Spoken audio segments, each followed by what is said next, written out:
पिछले वीडियो में आपने देखा था कि किस प्रकार से पांचों पांडव पांचाल देश के लिए निकल रहे थे। तभी महर्षि वेद व्यास जी वहां आए और द्रौपदी के पिछले जन्म के बारे में बताते हैं। अब आगे की कथा। पांचों पांडव वेद व्यास जी से आज्ञा लेकर पांचाल देश के लिए निकल पड़े। पांचों पांडव और माता कुंती पांचाल देश के लिए निकल रहे थे। तभी अर्जुन मशाल लेके सबसे आगे चल रहे थे। कुछ समय आगे चलने के बाद गंगा नदी पड़ती है। वहां पर गंधर्व चित्ररथ अपने पत्नी के साथ जल क्रीड़ा कर रहे थे। वहां पर अर्जुन को आता देख चित्ररथ क्रोधित हो जाते हैं और उन्हें भला बुरा बोलकर उन पर प्रहार करने लगते हैं। चित्ररथ बोलते हैं कि यहाँ पर कोई भी मनुष्य, राक्षस और देव नहीं आ सकता, तो तुम्हारी इतनी हिम्मत कैसे हुई यहाँ पर आने के लिए। तब अर्जुन कहते हैं, यह माता गंगा का पावन तट है, यहाँ पर कोई भी आ सकता है, किसी की भी अनुमति की जरूरत नहीं पड़ती। इसके बाद चित्ररथ और अर्जुन में युद्ध होता है। अर्जुन ने अग्न्यास्त्र से चित्ररथ के रथ को जला देते हैं और फिर उन्हें युद्ध में परास्त कर अपने भाइयों के समक्ष ले जाते हैं। युधिष्ठिर चित्ररथ की पत्नी के आग्रह पर चित्ररथ को छोड़ देते हैं। चित्ररथ और अर्जुन की इसके बाद अच्छी दोस्ती हो जाती है। बाद में पांचों पांडव और माता कुंती पांचाल देश के लिए निकल पड़ते हैं। जब पांचों पांडव और माता कुंती पांचाल देश के करीब रहते हैं, तब उन्होंने देखा कि बहुत ढेर सारे ब्राह्मण क्षत्रिय पांचाल देश की तरफ जा रहे हैं और देखा कि सभी देश के राजा अच्छे आभूषण के साथ पांचाल देश की तरफ बढ़ते जा रहे हैं। जब पांचों पांडव और माता कुंती पांचाल देश पहुंचते हैं तो वहां देखते हैं कि द्रौपदी का स्वयंवर के लिए तैयारी चल रही है।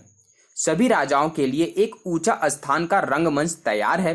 ब्राह्मणों के लिए एक अलग स्थान की नियुक्ति की गई है, वह वहीं पर विराजमान हो जाते हैं और द्रुपद राज के परिवारों के लिए एक अलग स्थान की नियुक्ति की गई है।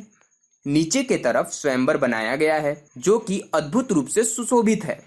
राजा द्रुपद एक कृत्रिम आकाशीय यंत्र बनाते हैं जो कि हर वक्त घूमता रहता है और उस घूमते आकाशीय यंत्र के ऊपर एक कृत्रिम वस्तु को रखा गया है जिसे जो भी अपने बाणों से भेदेगा उसी से द्रौपदी का विवाह होगा। उस कृत्रिम आकाशीय यंत्र के नीचे धनुष और 5 बाण रखे गए थे। अब सभी राजाओं को धनुष और बाणों से लक्ष्य को भेदना था।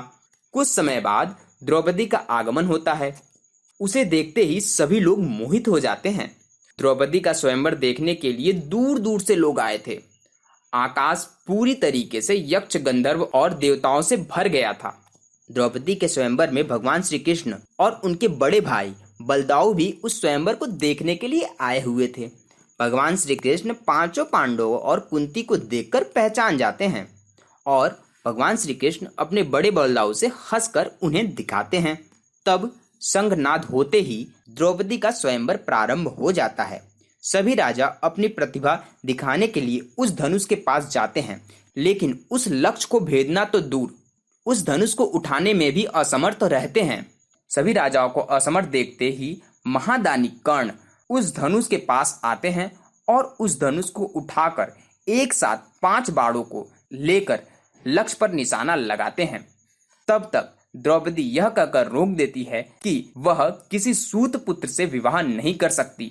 महाप्रतापी कर्ण एक बार भगवान सूर्य की तरफ देखते हैं और हंसकर धनुष और बाण को वहीं पर वापस रख देते हैं और अपने स्थान पर जाकर बैठ जाते हैं।